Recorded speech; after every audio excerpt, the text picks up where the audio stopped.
Fátima. Hoje eu vim apresentar o meu plano de aula do estágio supervisionado ensino médio, no qual a instituição ela disponibilizou para que nós viemos fazer apresentação online diante dessa pandemia, porque a minha faculdade é a Uninter, polo presencial Maceió. Eu sou aluna do curso de licenciatura em letras e hoje eu vim apresentar o meu plano de aula do meu estágio, que tem como tema análise sintática, sujeito e predicado. Como nós podemos perceber, né, a língua ela varia com a decorrência do tempo. Quando nós aprendemos já a língua de casa, né? Nós já temos o conhecimento da nossa língua materna, né?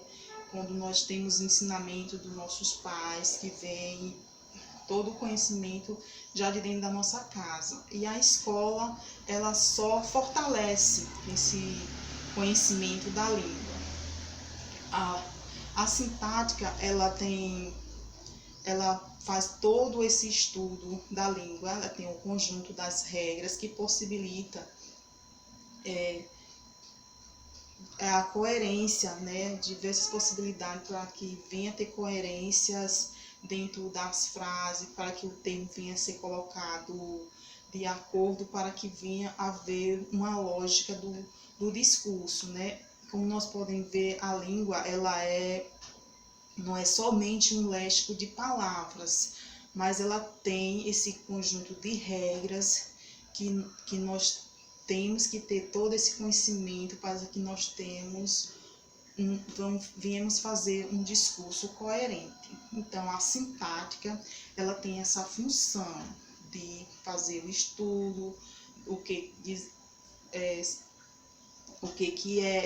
essas regras, como nós devemos colocar para que nós venhamos fazer nossas orações com coerência. Então, nós vemos que dentro das orações, esses termos, ele tem a função. Nós viemos aqui analisar nas orações o que é o sujeito e o predicado dentro da oração e da frase. O que é uma frase? Uma frase é um enunciado com coerência que não possui o verbo. E a oração, ela já é esse enunciado coerente que ela possui o verbo. Então, há todo esse conhecimento para que nós venhamos fazer um discurso coerente, lógico, né? Como nós devemos colocar as orações, para as palavras, para que tenha uma coerência dentro da língua. Então, nós vamos analisar os exemplos, qual a função do sujeito e o predicado. O que é o sujeito? O sujeito, ele é o núcleo que concorda com o verbo dentro da oração. E já o predicado, ele é aquilo tudo que se declara do sujeito. Nós temos uns exemplos. O ladrão roubou o celular. O ladrão roubou o celular. Então, nós temos o verbo roubar. E para que nós venhamos identificar o sujeito nessa oração, nós perguntamos para o verbo: quem roubou o celular? Nós temos a resposta: o ladrão. Então, o ladrão, ele é o sujeito dessa oração. E para que esteja em concordância, ele tem que estar, e coerência tem que estar em concordância com o verbo. Se o verbo está no singular, ele vai concordar com o verbo no singular. E nós temos aqui outro exemplo com o verbo no plural. Os ladrões roubaram o celular. Então, nós perguntamos ao verbo roubaram. Quem roubou? Nós temos os ladrões, que está em concordância com o verbo.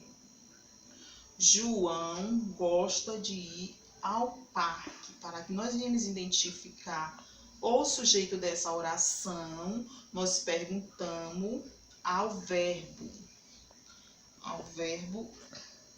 gostar. Quem gosta de ir ao parque? Nós temos João. Temos o núcleo João. E também, então, somente que nós vamos ver que não é só um nome de pessoas ou em relação a pessoas que nós temos o sujeito e o predicado. Também pode estar em outras palavras também, como nós temos também o objeto. O vaso está quebrado. Verbo está. O que está quebrado? O vaso. Então, nós temos aqui o sujeito vaso, que é o núcleo da oração. Nós temos 5 tipos de sujeito, que é o sujeito simples, o sujeito composto, o sujeito oculto, e o sujeito indeterminado e o sujeito inexistente. O que é o sujeito simples? Ele apresenta apenas o núcleo e concorda com o verbo. E nós temos exemplo. Alunos têm dificuldade de concentração. Então, quem tem dificuldade de concentração, nós temos alunos. Então, alunos é o sujeito da oração. Nós temos apenas um núcleo. Se nós temos apenas um núcleo, ele é um sujeito simples. Outro exemplo, nós temos 2 meninas estão brincando de balanço. Nós temos o verbo estar. Quem está brincando de balanço? Então, nós temos o sujeito meninas. Então, nós temos apenas um sujeito na oração e é o sujeito simples. Nós temos outro exemplo com esse sujeito. Então, as taxas de desemprego aumentaram nas cidades. Então, aqui nós temos taxas de desemprego aumentaram nas cidades. Então, nós temos o verbo aumentar, que está em concordância com o sujeito. Então, nós temos apenas um sujeito, taxas. Então, é sujeito simples. Sujeito composto. O que é o sujeito composto? O sujeito composto, ele apresenta mais de um núcleo. Então, na oração, nós vamos encontrar mais de um núcleo nessa oração. Pode ser 2 pronomes, pode ser 2 substantivos, e assim sucessivamente. Nós temos aqui as professoras e os alunos fizeram uma festa. Quem fez a festa? Nós temos professora e alunos. Então, nós temos professora, alunos, 2 núcleos. Então, nós temos sujeito composto. Pai e filho viajam junto todos os anos. Nós temos sujeito, pai e filho, que são 2 substantivos, pai e filho. Então, nós temos 2 núcleos. Então, sujeito composto. Nós temos aqui, viajamos, ele e eu, para São Paulo. Nós temos 2 pronomes, pronome ele e eu. No caso, nós temos 2 núcleos, então é o sujeito composto. Temos aqui outro exemplo.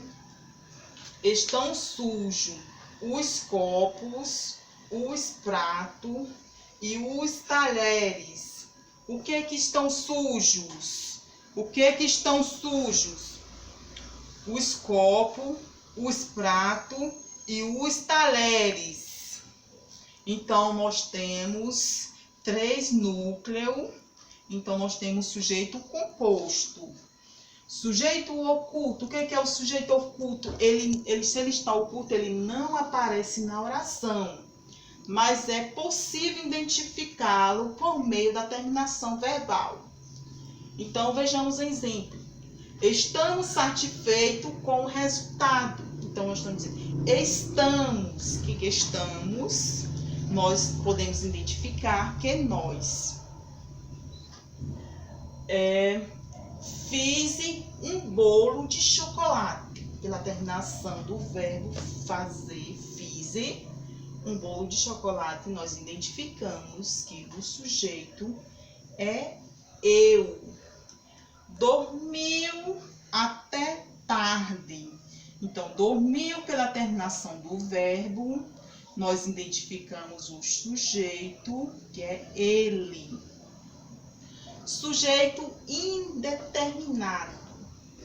Sujeito indeterminado é o sujeito, ele existe, mas ele não está presente na oração e não pode ser identificado.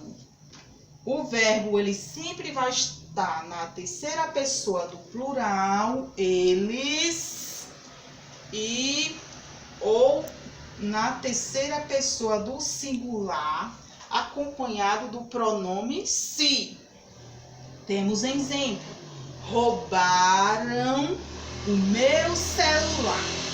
Então, nós sabemos que roubaram, mas nós não identificamos quem roubou. Então, nós temos um sujeito indeterminado. Estão te procurando. Nós sabemos que estão procurando, mas nós não identificamos quem. Então, nós temos sujeito indeterminado. Precisa-se de funcionários com experiência.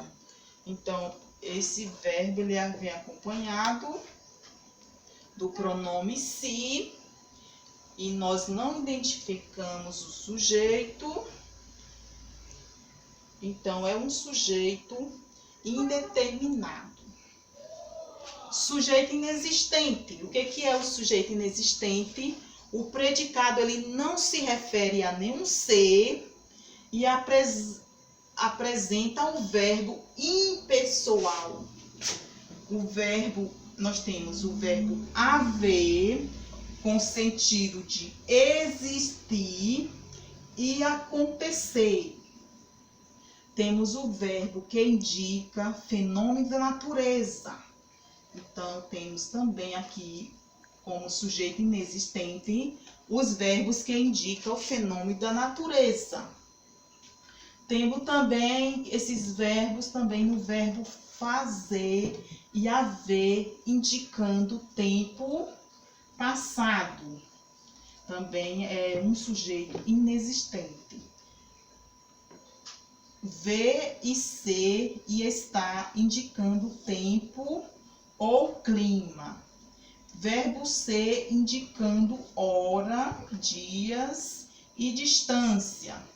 Exemplo, nós temos: havia 30 alunos na sala de aula. Então, nós temos aqui como verbo haver, no sentido de acontecer. Deve haver pessoas interessadas na festa. Também nós temos um sujeito inexistente.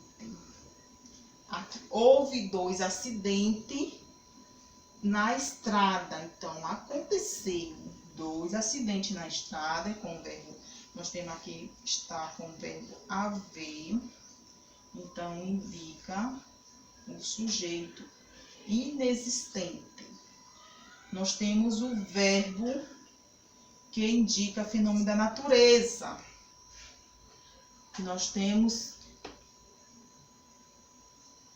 o que é um que indica o fenômeno da natureza, como a frase choveu hoje de manhã. Então, nós temos um fenômeno da natureza, então ele é um sujeito inexistente. Também, se nós dissermos assim, venta muito aqui, também é um fenômeno da natureza. Então, isso está indicando um sujeito inexistente. Verbo fazer e haver, indicando tempo passado. Como nós dissemos, faz 2 anos que estamos juntos. Faz, então é um passado. Então, isso também é um sujeito inexistente. Isso aconteceu há 3 anos. Então, há 3 anos é o passado. Então, é um sujeito inexistente.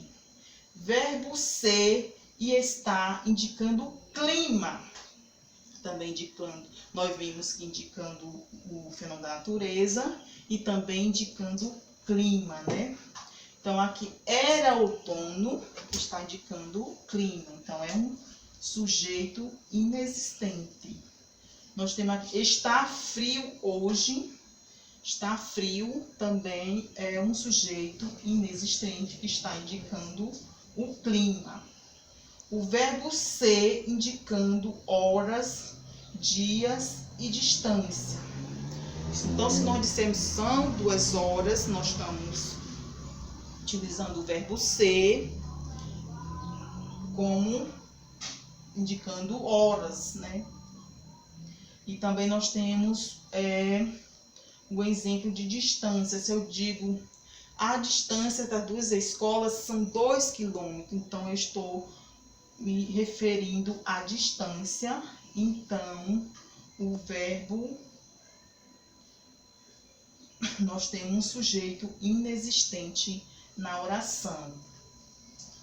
Então, diante de todo esse contexto, nós podemos ver que a língua, ela possui regras, que a sintaxe, ela tem toda essa função de determinar o que é as regras, para que elas servem dentro da oração, para indicar a coerência.